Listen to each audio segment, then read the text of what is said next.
Mukama wange neyanziza otozitongulidde. Sigwe otwegulidde. Sigongulidde amazzi. Amazzi nno jja gasasula mukwano kuba enkwata gy'okuttemu ebintu.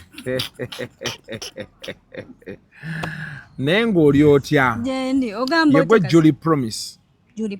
Julie Potential. Simawa kitya ejja Promise lyannemera mu bwongo. Julie Potential. Yes. Okay. Oli otya? Gyendi. Nono twali naye wiiki ewedde. Naye nga nnoonya boosi wo simulaba. Bosi wange wali akalulu anti ennaku zino kadde kamutwala. Bagamba yali mu Western ng'akuuma kalulu. Naye nga alina efeeyimu bagamba zero. Naye ng'ate kati yadde akuuma kalulu kiyandisigadde eka. Nga bagamba 0 naye Kasuku. Naye goma yebadde mu kalulu kano. Tandika show, gwe tandika show. Mugamba mutya mjebaleko gye mutusaako engalo nze Wazabanga. Yes. Mutabani wa Namukasa. Yes, mutabani wa Namukasa yekka. Namukasa is only son. Okay. Ochongerangako. Oh. Kale kakikotero kugamba mbu eat water. Eat water kizze mu Luganda. Nywa amazzi. Ali amazzi. Koko. Ensonga nyingi ezitambula mu ggwanga n'olwaleero njagala tutandike n'ensonga ey'omukyala Babie Kyagulanyi. Ensonga eno nga ekutte wansi ne waggulu. Kibi nnyo. You know, abantu balina mixed feelings about what exactly is happening. Naye because sina any information contrary ku Babie kyayogera ngenda kusympathizinga ne Babie nti kibi nnyo. Nze unfortunately government yaffe erina engeri gy'eoperatingamu. Omanyi kye bayita obscurity. Okubeera obscure omuntu omulaba ebintu bikolebwa naye nga bikuyitako biti. Okitegedde obeera it's more like being vague. Abantu bayita fake. But the word is vague. Okay. So things are okitegeera. Biba bikuyitako ng'obiraba naye nga. Kati gavumenti yaffe erina embeera gy'etaddewo. It works in obscurity. Ekolera in vagueness. Oba okitegeera kye ggamba. Fake for the starters. Kati abantu babeera awo nga totegeera kituufu. Engeri gye ba operatingamu nkola ya kiyeekera. Kati tebakkiriza bamawulire wali. So kati tetumanyi baayasa tebaayasa. Oba okitegeera. Kugamba embeera eriwo.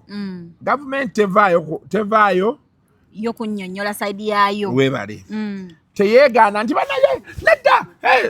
Bajja mu mawulire nti ffe tetulina kye tubaagaza. Ffe abasajja okitegeera. So it becomes very hard because bw'otunuulira enkwata gye baakwatangamu Besigye n'engeri gye baamuyisangamu ate si yeeno. Nti Besigye twalabanga nga bamukwata jjeeke balumbye ewuwe bikyo bitegeera ebyo. Naye kati essaawa eno engeri gavumenti gye operatingamu omuntu asobola okujja nagga nti mbadde awo ne bankuba embooko. N'ogamba olimba. Nga tokiwulidde? Kuba onoonya trace ya gavumenti togiraba. Tulina abantu lulina kyazaako omusajja agamba yalinga akola n'abayiso. Naye ng'emboozi zaanyumya ebintu bagamba nti bye bamukoze aba security. Nga gwe bw'obiwulira tobikkiriza. Kuba ogezaako to place your hand on what he's saying nga tekikola ki? So kati gavumenti eno erina engeri gy'eri mu operatingamu enzibu ennyo. Kyava olaba okuggyako nga mpulidde narrative eyawukana ku ya Babie. Ngenda saasira Babie. Mugambe nti sore kubikutuukako byonna katukusabire. Kuba kye nsobola omu offeringa saawa zino. That's all I can offer.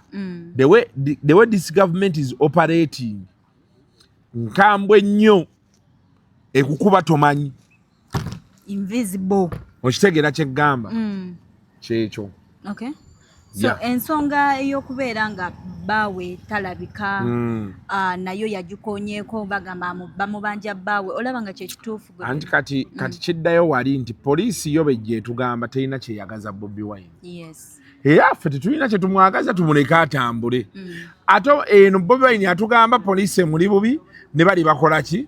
kwegamba kyekiri kyenkunyonnyodde nti kati tulina kgenda na ayogera kyatugamba okutuusa lwe tunaatuuka ku mbeera we tugambira nti ayogera nedda ayogera ye kati ssaawa eno yo bibaddewo bwe tobeeranga kaawo omuntu kati tubadde wano ku nsonga za luwirayiti abamuloopa balala ate gavumenti egamba yeri mu musango ate betwegayirira omusonyiwa balala otegedde kati gavumenti bweri mu cooperatinga yekunoonya naye ate egamba nti fe tetubiriiko naye ate waliyo omulala agamba nti fe tumunoonya oba otegera kyeggamba so kati byonna tulina kusaasira ayogera netumuga nti tukusaasira ssebo katusabe biggwe tubabeerawo kirala kyetusobola kukola ogwokirabawo kubanga kati tunulaba oti mugaye nti mu biseera bya opposition ziri endala ndowooza Bobi be yagamba rabadob style nabano ne bajja adopting kati ne gavumenti eoperatingira mu rabadob style kubanga luli twalinga tulaba nga Besigye bamukwata jeeki Besigye abapoliisi beetoolodde ewuwe saawa zino omwogezi wa poliisi ku Saturday yavuddeyo n'agamba nti ab'amawulire tubataddeko nnyo amaaso tulabye mukola betunalabayo ekintu kyonna ekyagala okunyeenya gavumenti si bati bayogera naye nkuwa bw example betunakyonna kyonna ekyagala okunyeenya gavumenti tattata kati n'ow'amawulire essaawa eno alina byayagala okwogera naye atuukananga muwaayo sijja kwegoba n'abasajja mu bululu buli obwasembayo gwe bw'obanga ng'oyagala buuza kyamagero kati nze akubuulira nti Babie Gyayitamu nsobola kitegeera osobola okubuuza kyamagero nange mwennyini buli obululu nga nkyakola ku sipaaka twali twogeza maanyi ssebo fe abasirikale bajjako kewaffe kyamagero abasirikale bapaakingako wabweru ewo okumala wiiki ng'emmotoka ye ebeerawo tebalina kye bamugambye bw'obuuzanga kyamagero tebalina kye bamugambye tebalina kye bamukola ate okumanya bano abasajja bazibu nnyo gwomanyi yennyini muba mu magye omanye kulayije yennyini yakubira halo kyamagero abapoliisi obalaba abasirikale obalabaawo nibo kimba mwogera ebintu byangu mumusirike mubireke inaakuggyako era kubira nesimu oli otya kati olidde naye abasajja afaawo we bali tobatya bajja va gwoyogera naye yennyini olwo ng'embeera mugwe bakubidde simu kati ekyo kati kyenyagala okunnyonnyola nti kati eyali abaddeko mu eyo embeera yasobola otegeera Babie kyaliko okitegeera ko kati oli ajja kugamba nti naye abasirikale we bali bamukoze eki kati ono gomanyi okwebaka mu nnyumba yo nga wabweru tomanyi waba naayingire oba tebaayingire kati okusinziira ku Babie byatugamba oba okitegeera so you just have to sympathize with them ekyo n'okireka awo ate kiki kyayongerayo sikyasobola kwegoba n'abasajja ekitegeeza eno rabadob style Babie nje yaintroducinga government gyekozeseza nabo kati gye bakozesa kyekimu kyeyayitamu okubeera nga ekwasaganya ba social media handlers nga mmwe okubayita kubanga Bobi Wine ku nsonga eno teyakitegeera nti kijja within that short period anti gavumenti naye erina engeri gyekolamu muganda wange because tulina otutegeera nti abantu mbawanye example kiringa boolaba omuwala ng'omwagala kati ola ajjuli osobola okubeerawo ng'olina omusajja gw'obeera naye waka naye nga waliyo akalenzi akakwogereza okitegeera kati omusajja woona alina okukola buli kisoboka okukuuma baaba akwagala mwe muli okkakuba akavubuka mwe muli okkabuzaawo you know all those things bibeeramu so gavumenti eno naye erwana kusigaza buyinza how it does it is the question but the fight gye baliko yasigaza ki buyinza so kati kyekikuddamu wali bebalaba ng'ono akutte bavubuka nga bagamba tukutte tutya abavubuka gwe kati tolaba nti programu za gavumenti ezijja abantu mu bwavu eziwanirira abavubuka zibadde nnyingi lwaki kuba profile ya Kyagulanyi eri nti abasinga omuwagira abavubuka kati gavumenti erina okusika abavubuka badde ku sayidi yaayo yes so zezo campaign zewalaba ebyo byonna nga woobiraba ebyagenda mu maaso abantu ne bayomba ne banyiiga abantu balina okunyiiga ne baamala ne banyiiguluka. Munayo naye nze maagalako ekyo tebeesiba ku kintu. Nedda nti kati ekyaliwo abantu abanyiiga banyiiga. Naye ate abantu balina okukola ssente. Oli wajja naga nti njagala platform yonkolereko kino. Because platform twazikola kunoonya ssente.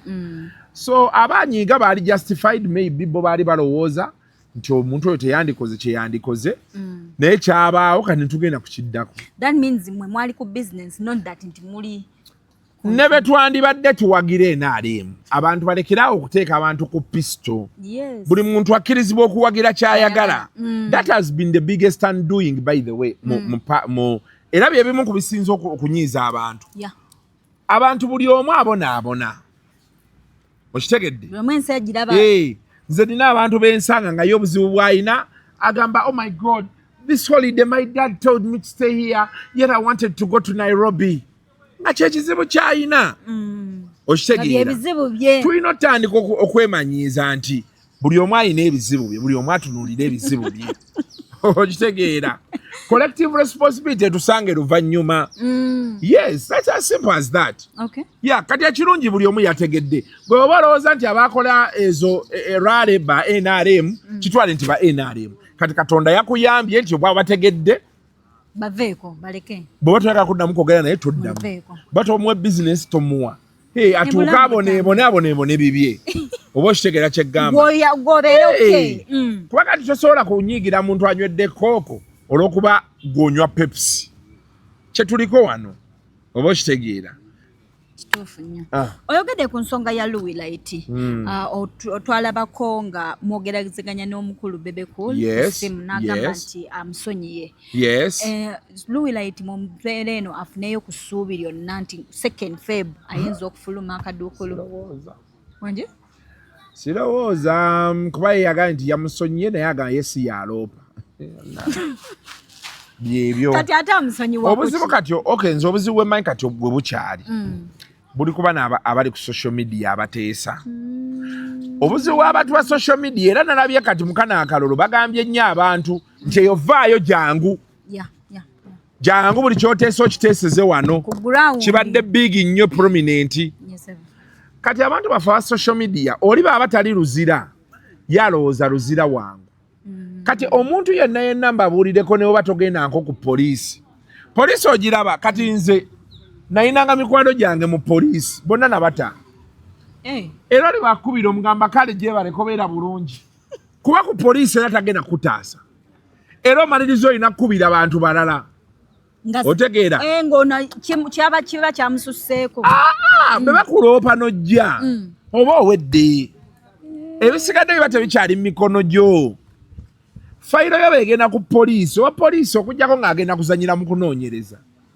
Naye aba takyagirinako maanyi, amaanyi agirina state attorney. State attorney yasalawo whether olina omusango oba toyina. Bw'amala okugamba nti bakutwale mu kkooti, owa poliisi ono ne bw'oyogera naye ebigambo 100. Oda ebeerezza ogenda wa? So kati abantu baffe abamu boogera.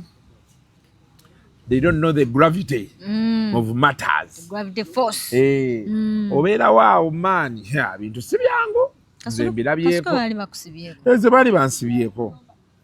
Baali bansibyeko Kawunyemu. Kawunyemu? Yebale yaddawo. Kawunyemu bamugjawo. Kawunyemu yankwatako emirundi ng'egi. Nenkoowa.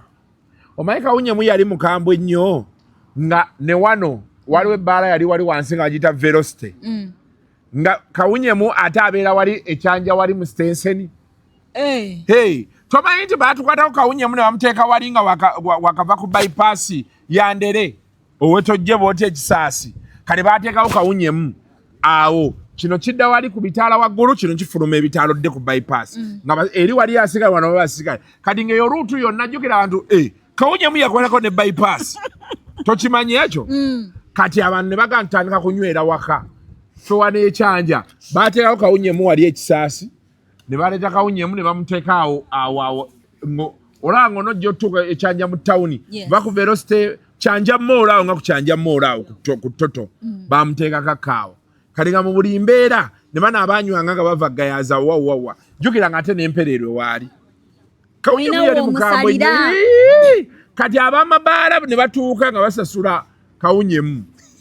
Gochimanyi nti twatuulako wano politics ali mu nsi eno twabeerako wano kawunyemu ng'ate kati owa velocity asobola osasula kawunyemu bamuteeke wano ku monte so that abantu baddewanywera eri baga nti wano ku velocity teri ajja tukwata kawunyemu n'afuuka political abamabaade beekubira omulanga eri poliisi beekubira omulanga eri pulezidenti kawunyemu n'avaawo bwetyo bwe nawona okunsiba kawunyemu bankwata emirundi ena naye olunaku ng'osulayo ku makya ne bakuta ssaawa emu olwabakubye amasimu bagakubye ekintu komera kintu kibi nnyo era nze bwe ndaba baga nti oyo takola bw'ati abeereyo muganda wange kajja nti olaba ekkomera ekizibu kyeriyinamu ekkomera tolina ssimu nti ogenda kukubira omuntu gwoyagalidde togenda ku odalinga mmere togenda kukola ki ssebo osobola okubeera eyo ogenda okulaba nga wayiseewo emyezi 6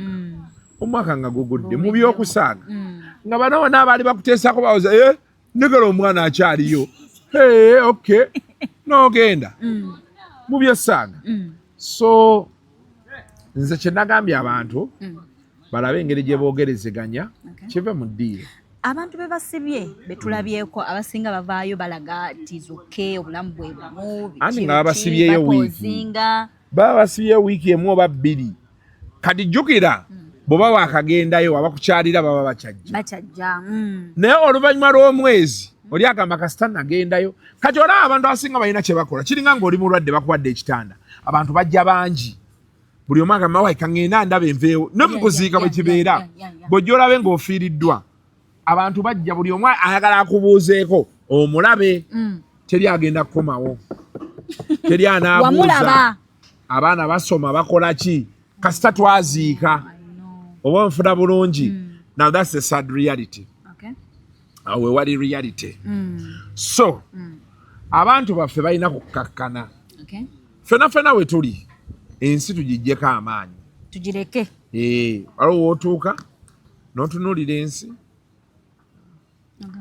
n'okireka ku nsonga ya mwami Hajaluna Mubiru ne mukulu Geoffrey Lutaaya aliko kati ow'ekakuuto incumbent agamba nti mwami Hajaluna Mubiru yeekobanye ne Aruna Kasolo babba obululu bwe ensonga eno ogiraba otya Kasuku gwaludde n'abayimbi abo baluddemu kati Aruna okuva mu Eagles yali Lutaaya tize story buli omu gy'amanyi waliwo embeera eyali awo bw'onoofunako lumu ku edisendi ng'ali wiringi okukunyumiza emboozi eyo oba genda oyogere ne ba Haruna Mawa bajja kukubuulira mbeera yali tight nnyo era awo ekibiina kya Eagles kwe kyava twagenda okuddamula nga kyabulukuseemu okitegedde so kati embeera but nze yes beef esobola okuba nga gyeri eno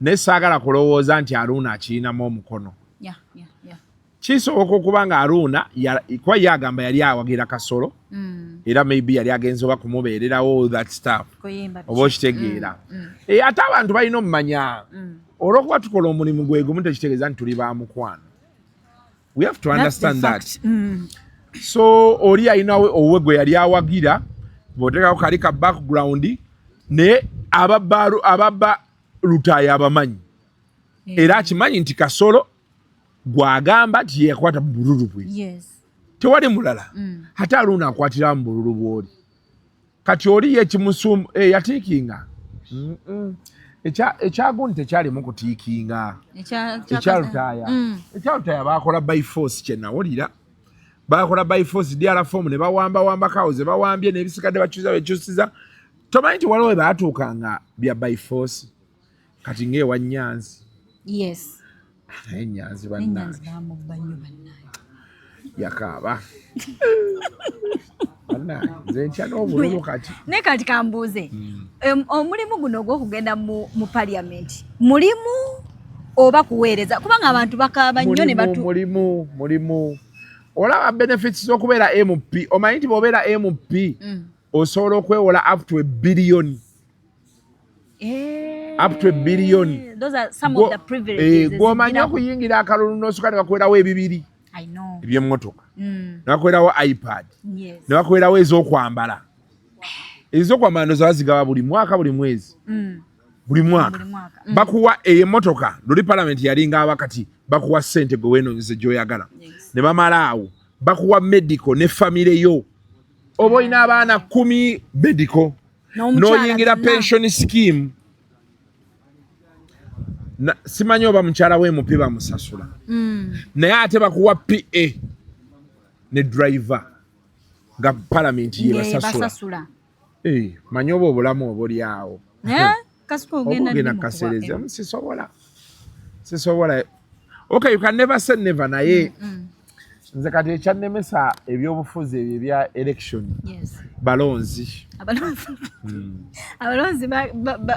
bakola ate nga bali understand ekisooka baagala ssente ekyokubiri waliwo omuntu gw'otunuulira nga akumanyira olw'akalulu kwe akamu bwe kati muzi yayogera balina n'omwana kankireke waliwo mu bulamu waliwo abantu abatalina tumanyiira oli ne baba mugagga atya nga talina kumanyiira wadde oli mwavu waliwo gw'otunulira n'omugamba nti oyo tajja kumumanyiira kati be balonzi baffe mulonzi ayine ndaba ba MP abonaabona nabo kumulonda bamaze omulonda era n'abonaabona nabo okitegeera lwaki basigala basabiriza batyo bannaani abalonzi babawadde wano mu kugilonda ate lwaki asigala agoberera ebyo bye byannemesa ebyo kati nze n'ebya selection tola nebino bagamba sima babulogers mwekolemu omulimu muleete ekibiina twagala nnyo naye nze sola kikulembera omwana ajjanja samiraawo ku byekisiro Kasuku walidde sente zaffe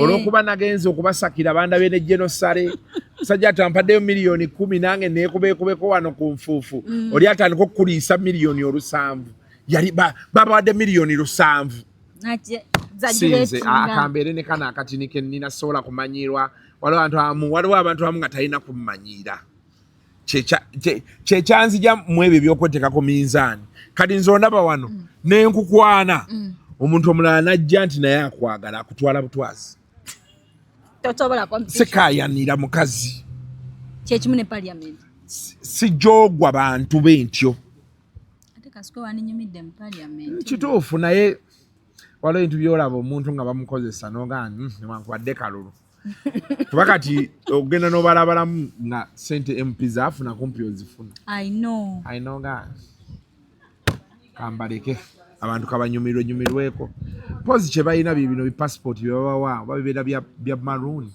ebyo red passport n'abantu wayagala ogenda awantu agenda bugenzi biki bwe bityo naye kitali ekyo sijja sobola kamanyiiro k'abantu bamu era n'abamu mbalaba eyo jejja n'ayogera ogenderawo omuntu ataddeyo live akwogerako noga ate kiyenja ani yamuwadde airtime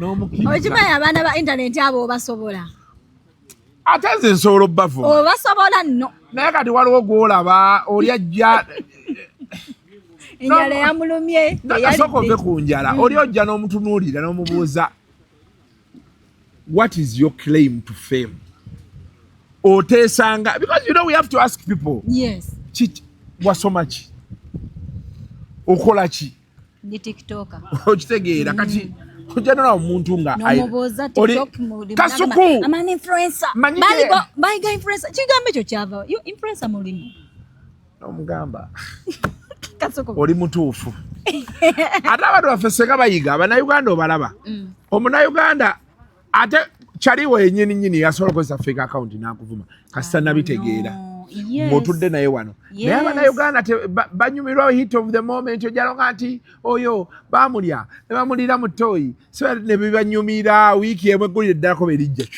kate baaba mukazi bamala omugamba ebyo ate abasajja simanyi kyabaawo abasajja ne batandika ate okwagala omukazi oyo owaye njagala natwekolereko mu ttooyi neweebuuza kati obwongo bw'abannayuganda oli yakireese eswazo ate ogenda olawo omukazi yakifunamu soba ogenda olawo omuwala gwe baali bavuma afunye n'emmotoka ogamba kino kiki kati obaleka embwa ogamba oba ensi yaffe yeyadobonkana tuli upside down ate bino byonna tulina binenya ku President Museveni teri mulala lwaki oba omutaka akuzizza abannayuganda ekyejo wano mu Uganda bw'otayogera ku byabufuzi osobola okukola buli kya kisiru ky'oyagala okitegedde Uganda story zijja video ne zijja babadde mu fossam omusajja omu akyanga abakazi yabakutte n'aba mu nnyumba emu bonna n'abali omulundi gumu gavumenti esobola kukubira wadde essimu ozaaga abakulu gabaga naye babakyamaanyi kiyitirivu nga obanoonyerezako nga baddala bakusimba mu masuuti kyamaanyi ate Kasuku bangamba mu byebyo bitambuza puroguramu byebyo bitambuza obulamu kasita obimanyi abalagala balina ebizibu byabwe kati oli bajja n'akuvuma gwe tofangayo kati mwe mutya awo muleka embwa ogireka n'ekuvuma n'ekoowa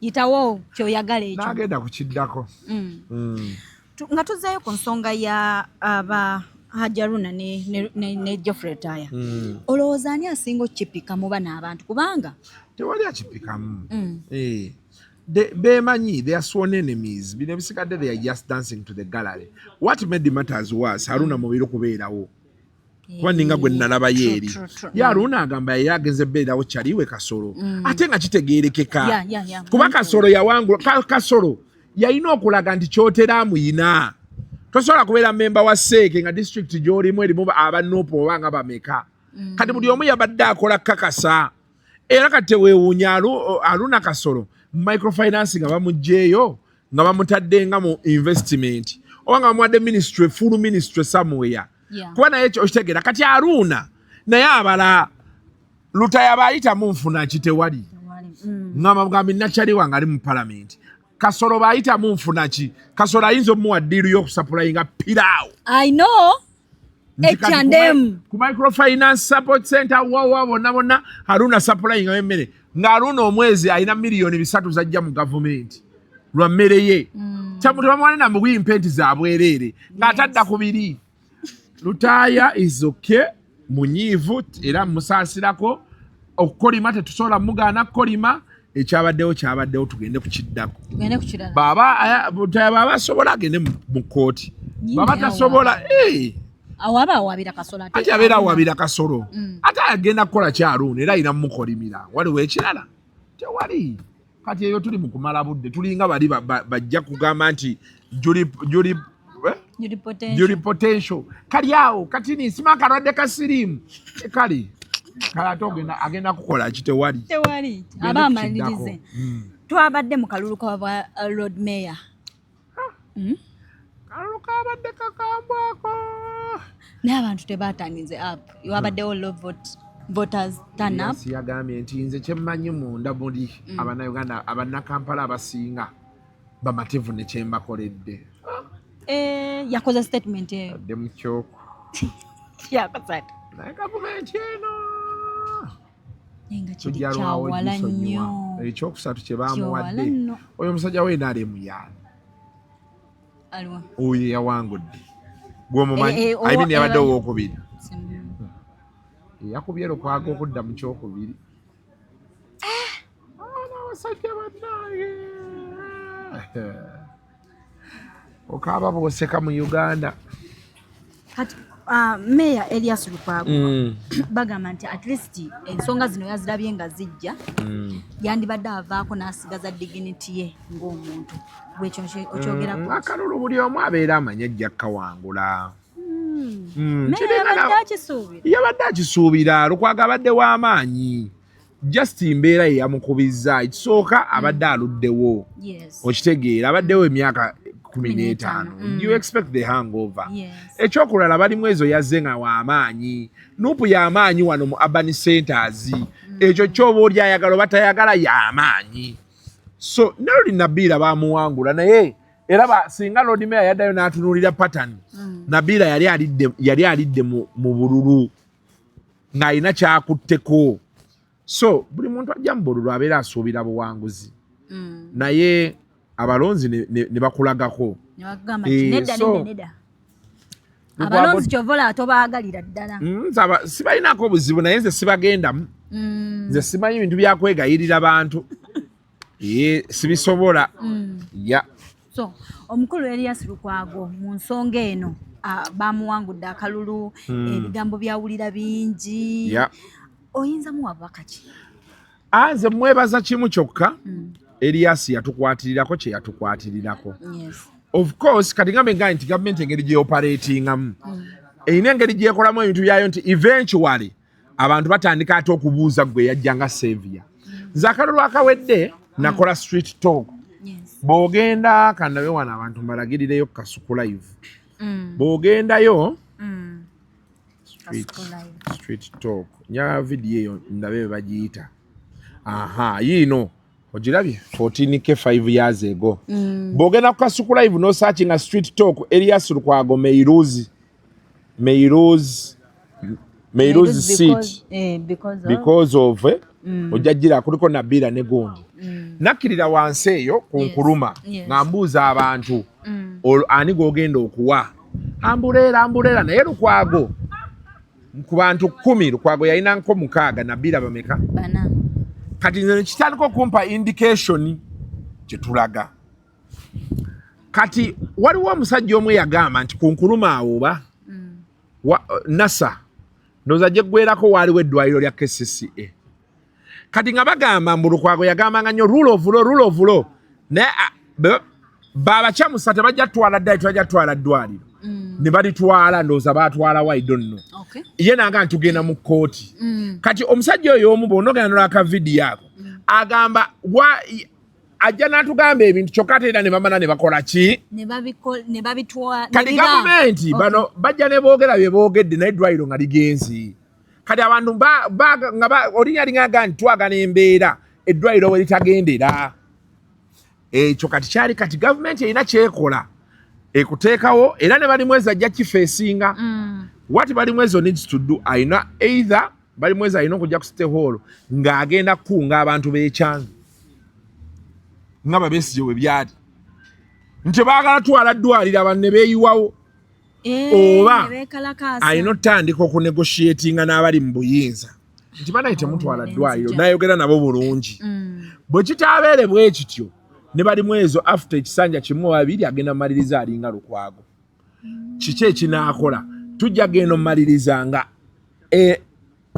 Lord Mayor ayina kubawa NRM oba oyagala oba toyagala kati NRM ekole noono bakole bye baagala but that is it ne waba Lord Mayor nga okkirize era abantu ne bakuteeka mu buyinza oba olina kukolagana na government because the system is there kati problem ate eriwo banamba bafuzi baffe bo baade baateekawo embeera nti tebakolaganirako ddala na gavumenti so nga ate ebyobufuzi engeri gye bikolamu you win some you lose some ku lw'abantu bo bw'otuuka ng'oluguudo lubi olina otandika okwegula ku Katumba wamala kubakola zi budget ezo mu nteremu oluguudo lwange nga bolaba lutayabe yakola ne bateramu olw'ekyotera oba okitegera kyeggamba mpola bwotyo kati gwe bw'ogamba nti tojja kikola abalonzi bo bajja tuuka ku point bagambe naye omusajja ebisanja 3 awoza luguudo nedda katuwe ono naye akole ku luguudo tulaba banaakola ki so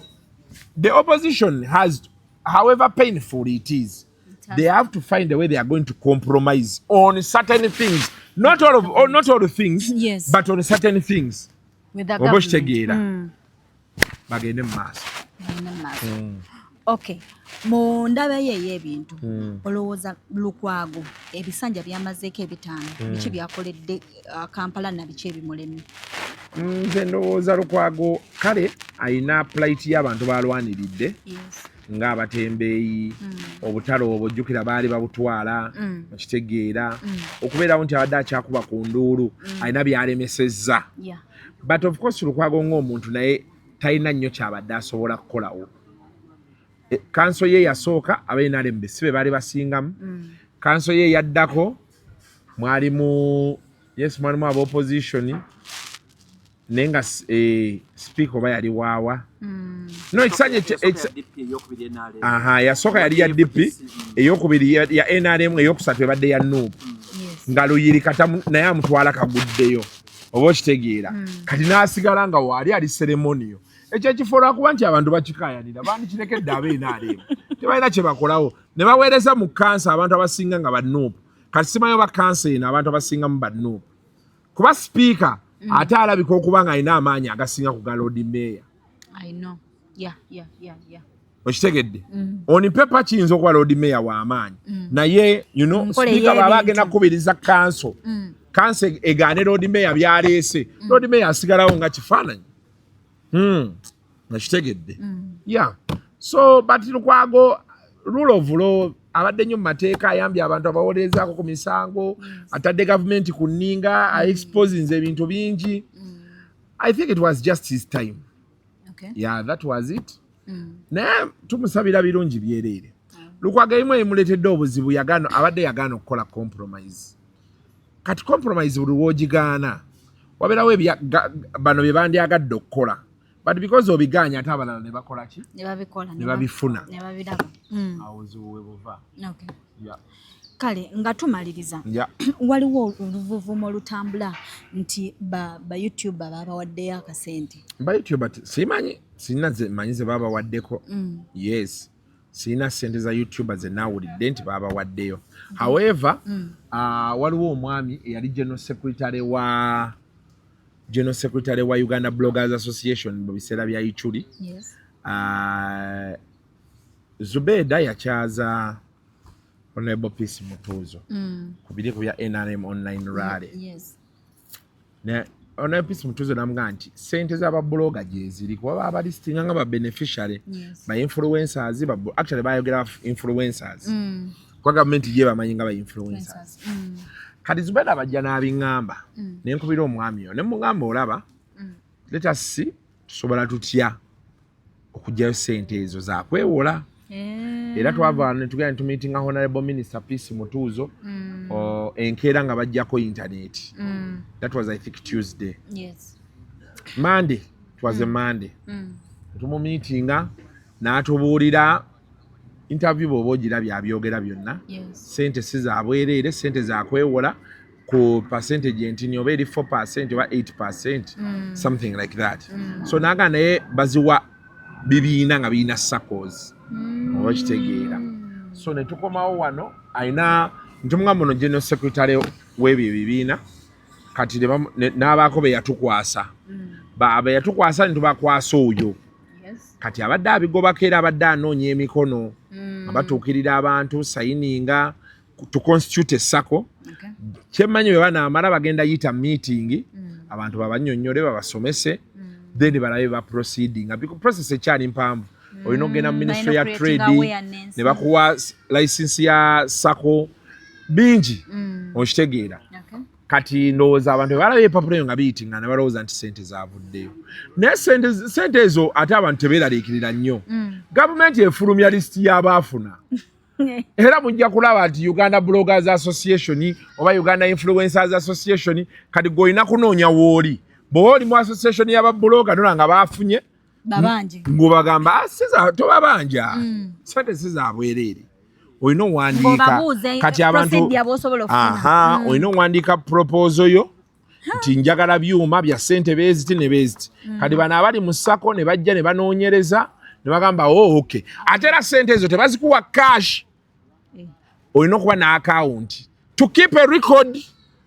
So tewabaawo agamba nti waliwo abaafuna sente ne bazirya. Era ne wabaawo abazifunye era zirinayita ku akawunti okuva ku ya SACCO ne zidda okukwo. So era n'abazifunye kyemmanyi bajja yita abantu abajja bategeeza abantu balabe banaagabana. Gwe kati beera oba eziseeti ali eyo bw'oba oli influencer oba blogger beera set ne project yo. Ojje obagane nti bana njaba miliyoni 2 bagane nti atujje sobola kuwa 2 tugenda kuwa 10 kubanga baatuwaddeyo sente beeziti ayi twagala abalala bakole ki bafune nabo webale. Kulikayo wa president naye okuva lwe navaayo gakyali mawulire tinakajja kulabiro navaayo kulikayo ddala navaayo ya abantu bagamba Kasuku ekibuzo ebintu bye wayogera ne president ebikwatagana ku internet ba bloggers sente ze bafuna nti kiyinza obbaleetera obuzibu. Ensonga eyo wagiraba otya mbagenda babinike tewali buzibu bujja kujja wano mu Uganda nga bwe nkugambye nti buli kizibu kye tulina kunenya President Museveni. Ensi endala zaregulatinga dda guno omulimu. boba tokimanyi. Other countries genda wano Kenya, Tanzania, ni wano Rwanda. Very serious. Digital media is streamlined. Okitegeera kebera America. Kasita otandika TikTok you have to register. Si byakumalaga mugulawo otandike.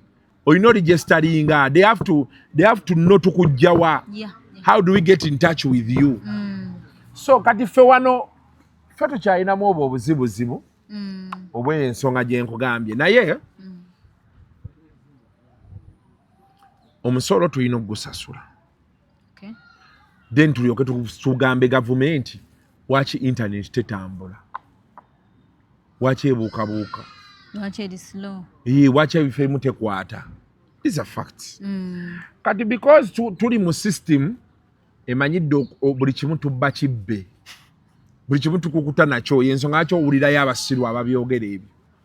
Naye waliyo kampuni nga zisasula omusolo, gwe lwaki oyagala otwale $200,000 ogende ate ojooka abe n'abasasula omusolo nti oluguudo si lulungi. Gwe tulina kukwata waki tosasula musolo? Tusasule omusolo tubanje bye twetaaga tukolera. Abantu bagamba basasula omusolo mu data mungi bikiwe bityo. Gwe tofaayo tusasule omusolo. Abantu bakola ssente, waki tebaagala kwogera nti bakola ssente? Byebyo bitulemezza emabega. Omuntu n'omugamba nti bizinesi ogikole giteeke mu famire yo, giteeke mu omukyala nti omukyala ajja kumanya ssente ze tukola. Kati ogenda ofa nga omukyala tamanyi magnitude ya bizinesi yo. Olina miliyoni 600 ku akawunti. Olwokuba omukyala baasabayo akakadde obubiri n'omuwa. Tamanyi. Okitegedde. Byebizibu bye tuyina.